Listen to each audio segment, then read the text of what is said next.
Hey yo everyone! The state of the video game industry is so strange in 2025. We got PlayStation games on Xbox, Xbox games on PlayStation, Nintendo releasing a console with some actually decent horsepower, and for the first time in years, it looks like Call of Duty actually has some competition as the top dog first-person shooter. Just like the days of old, Battlefield is poised to make a big splash this fall and potentially disrupt Call of Duty's annual dominance of the military shooter genre. So today, let's talk about whether or not Battlefield 6 actually has what it takes to dethrone Call of Duty. As always, if you enjoyed the video, don't forget to leave a like and subscribe. Alright, let's get it. Alrighty, so let's start with the elephant in the room here.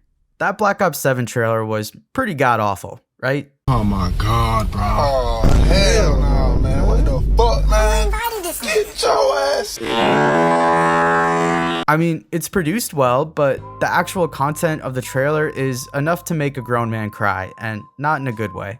The game is set about 10 years after Black Ops 2, which would make it in the not too distant future of 2035. It's not too far into the future, so I don't think there's going to be like full double jumps like Black Ops 3, but it does feature wall running to some extent, so it won't be a complete boots on the ground experience. Okay, so the actual trailer. I mean, this is rough. The trailer is really trippy with some sort of hallucinogenic gas as the catalyst for the campaign. All we have right now is this initial gameplay reveal, so I can't say for certain what is just the campaign or cinematic QTEs, but it definitely feels like some of the locations shown will be part of the 18 confirmed launch maps. The trailer is insanely trippy, like I said, with roads and buildings misconstruing in ways that are far from reality. Besides just the general brain melting, Black Ops 7 looks like it has a lot of just nonsense going on. Like, it feels really extra, especially when comparing it to Battlefield 6. There are these giant swords, floating islands, grappling hooks, wingsuits, big-ass killer robots. There's a lot going on here.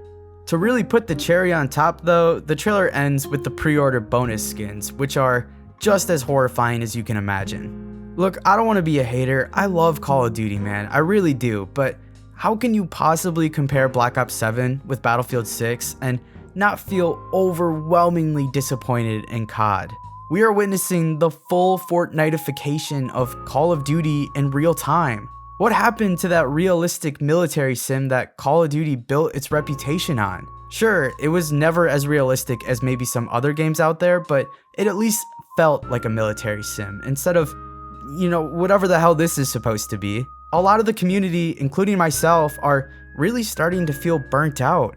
I'm tired of the annual releases that usually start out strong, and then as the year goes on and more battle passes are released, the game gets gradually worse. Yeah, there's more content to play, but each new season is trying to milk every penny out of you that it can, and sometimes that leads to skins or weapon camos that just completely ruin any form of immersion the game might have had. Like, I don't need COD to be like hell let loose or anything, but I need some sort of realism in here, Something that makes the game feel grounded and not just some sort of silly cartoonified shooter. I have Fortnite for that, and Fortnite is great at what it does. I want Call of Duty to realize that and go back to what it does well, almost like what Battlefield 6 is doing. The Black Ops 7 trailer just feels like such an abrupt change in tone after playing and enjoying the Battlefield 6 beta. And I know I'm not the only one who thinks that. The beta was incredibly popular. It even surpassed Call of Duty's all-time concurrent player count on Steam. Now, part of this could have been because it was just a beta and only open for a few weekends, so people had to play during that time, but still, this just proves that fans are interested in that old-school, classic first-person shooter formula. No jetpacks, no roller coaster guns, no Beavis and Butthead. We just want to play a military shooter that actually feels like it's a military shooter.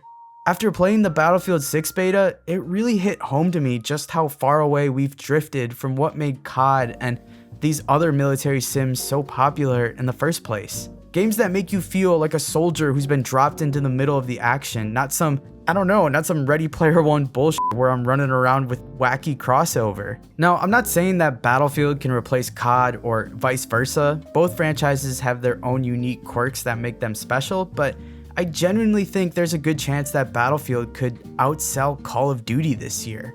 I mean, just a few weeks ago, Mike Ibarra, hopefully I'm saying that right, the former president of Blizzard, tweeted that Battlefield will boot stomp COD this year. But the real win here is that COD won't be lazy anymore and we'll all get better FPS games for it.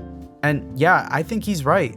I think the immense popularity of the Battlefield 6 beta plus Black Ops 7's lackluster reveal has really shined a light on the state of the industry. Fans want simple, grounded gameplay. For the first time in a long time, Battlefield 6 has presented some genuine competition for COD. God, I wish YouTube still had the dislike counter because 46 million views on a Call of Duty trailer with only 56,000 likes just screams disappointment. At least the comments are funny. But for real, this should be a huge wake-up call to Activision. Yes, Black Ops 6 was a huge success, and I'm sure launching on Game Pass was a significant portion of that success, but the game really dipped in quality after the launch. I think a real test of how successful a modern Call of Duty game is would be to see how many active players are still on after the initial release. It started out strong, it really did. It went from a pretty decent COD with a solid setting to I don't even know what this is anymore. And to be fair, Call of Duty has straight up acknowledged that they have gone off the deep end. Just a couple days ago, Activision said that the Black Ops 6 cosmetics such as skins and weapon camos will not transfer over to Black Ops 7. Wow, the pre-orders must be abysmal for them to be feeling this type of pressure. In their community note, Treyarch said, "We know there's been a lot of conversation recently about the identity of Call of Duty. Some of you have said we've drifted from what made Call of Duty unique in the first place. Immersive, intense, visceral, and in many ways, grounded. That feedback hits home and we take it seriously. We hear you." They then go on to say that operators, operator skins, and weapons from Black Ops 6 will no longer carry forward into Black Ops 7. Black Ops 7 needs to feel authentic to Call of Duty and its setting. That is why Black Ops 6 operator and weapon content will not carry forward to Black Ops 7. They did clarify though that Warzone won't be affected by this change. Okay, so clearly the community backlash has been effective, but is Treyarch aware of what their pre-order bonuses currently are? Dude, I don't want to be such a pessimist, I really don't, but I think we're way too late for Black Ops 7 to make any meaningful changes. Launch is just a couple months away, and it looks like the zaniness of Black Ops 7 is rooted far too deep in the game's core development. This statement is clearly just crowd control after the Battlefield beta received almost universal praise. And let's not kid ourselves here, this is just a great opportunity for Call of Duty to sell more skins to the poor suckers out there who are trapped in this live service purgatory. Now they have to grind for what they already bought with last year's COD. It's an even bigger slap in the face to those fans because Black Ops 7 is one of the few games in the franchise that looks like trippy or silly cosmetics would actually fit into it. If they really cared about this, then I think they would have added a skin filter or something to toggle off these immersion breaking cosmetics. I don't know, man. The vibes are just all off for Black Ops 7, aren't they? I don't like this new back-to-back sequels model either. Modern Warfare 2 was great, but Modern Warfare 3 felt so rushed and unnecessary. Black Ops 6 started out rock solid, but Black Ops 7 looks like it's moving the series backwards. I think the annual releases are finally starting to catch up to us and burn fans out. Plus, with Battlefield being dormant for a while now and staging this comeback built around community feedback, I feel like COD has some genuine competition this year.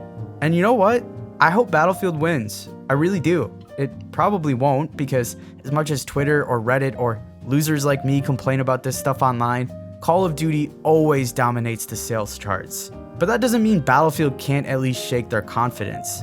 Hopefully this is the wake-up call the franchise needs to get back to what made COD so enjoyable in the first place. An arcadey military sim that has mass appeal. Look, they're gonna lose revenue from their Fortnite fans or whatever if they ditch the dumb cosmetics, and that will certainly affect their bottom dollar due to the disgusting way those microtransactions are designed, but I think the overall health of the series would benefit immensely.